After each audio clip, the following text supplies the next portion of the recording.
আসসালামু আলাইকুম। আপনারা সবাই কেমন আছেন?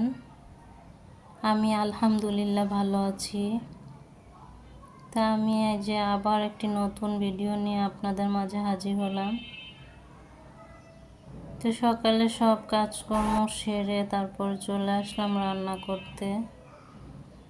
যে ছোট মাছ হাতে মাখিয়ে তারপর রান্না করে নিয়েছি, আর করলা ভাজি করে নিয়েছি। যে বিকেল বেলাতে আসরের নামাজ পড়ে অনেক দিন যাবৎ ফার্নিচারগুলোকে একটু যত্ন করা হয় না, এমনি প্রতিদিনই মুছে দেই ন্যাকড়া দিয়ে। তো ভাবলাম আজকে একটু সরিষার তেল দিয়ে তারপর ফার্নিচারগুলি মুছে দেই। তো এই যে ফার্নিচারগুলো আমি সরিষার তেল দিয়ে তারপর সব ফার্নিচারগুলো মুছে নিতেছি। অনেক চকচক করে মুছে নিলে আর কি, সরিষার তেল দিলে মনে হয় যে নতুন বার্নিশ করছে, এরকম মনে হয়।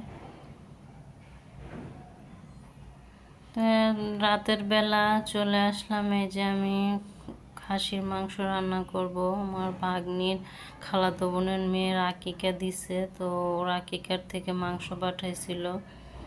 এই যে খাসির মাংসটা রান্না করে নিতেছি আমি।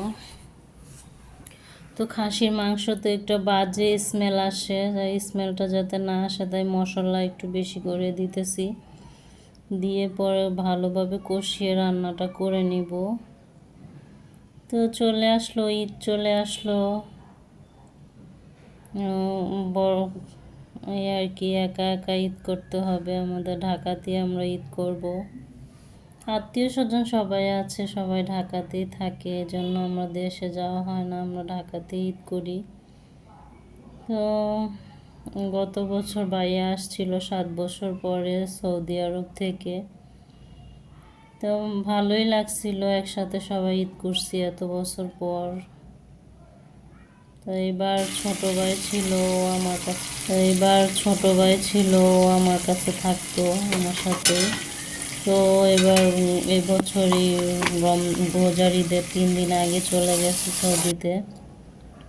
তো এখন 2 ভাইয়ের 1 ভাইও নেই, কি আর করা, একা একা ঈদ করতে হবে। বাবা মা আছে, ভাবি আছে, ভাইয়ের ছেলে আছে, আর সব আত্মীয় স্বজনই আছে, চাচা ফুফু খালারা সবাই ঢাকাতেই থাকে, কাছেই সবার বাসা। তো যাওয়া হয় না কারো বাসায়, তেমন একটা বাসায় থাকা হয়। তো এই যে আপনারা কথা বলতে বলতে আমি কষিয়েছি। ভালোভাবে কষাতে হবে, একটু ভালো করে কষায় নিলে তাহলে আর বাজে স্মেলটা আসে না। আলহামদুলিল্লাহ খুবই মজা হয়েছিল, আর কোনো গন্ধ ছিল না। তো এখন আমি আছি, হাজব্যান্ডও নাই দেশে। তো আমরা ঈদটা করতে হবে, কি আর করবো। প্রবাসীর বউ আর প্রবাসীর ভাই বোনেরা এভাবে দিন কাটে সবার, এই আর কি। তো এই যে মাংসটাকে দিয়ে দিলাম, এখন আমি ঢাকনা দিয়ে ঢেকে কষিয়ে নিব। মাংস থেকে ঝোল উঠছে, পানি উঠছে অনেকটাই। তো এটা দিয়েই কষিয়ে নিব। কষিয়ে তারপরে আমি ভালোভাবে কষিয়ে তারপরে আবার একটু পানি দিয়ে দিব। এই যে এখানে আমি আবার ভালো করে কষিয়ে নিয়েছি। নিয়ে এখন আমি গরম পানি বসিয়ে দিয়েছি খাসির মাংসটাতে দেওয়ার জন্য। ঠান্ডা পানি দিলে খাসির মাংসটা শক্ত হয়ে যাবে, এর জন্য।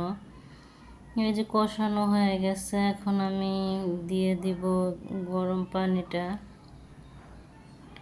গরম পানি দিয়ে তারপরে আমি আরও ভালোভাবে কষিয়ে নিব, আরও কষিয়ে নিয়ে সিদ্ধ করে নিব। আমি কষানোর মধ্যে সব তরকারিটা সিদ্ধ করে নিই।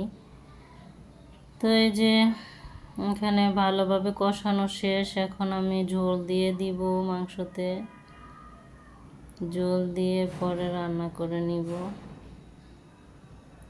তো এই পর্যন্ত আমার ভিডিওটি যারা দেখছেন প্লিজ সবাই একটি লাইক করে দিবেন, ভালো লাগলে সাবস্ক্রাইব করে দিবেন, শেয়ার করে দিবেন। কমেন্টস করতে ভুলবেন না কিন্তু। তো আপনারা সবাই আমার পাশেই থাকবেন, আপনারা না থাকলে তো আমার এগিয়ে যেতে পারবো না,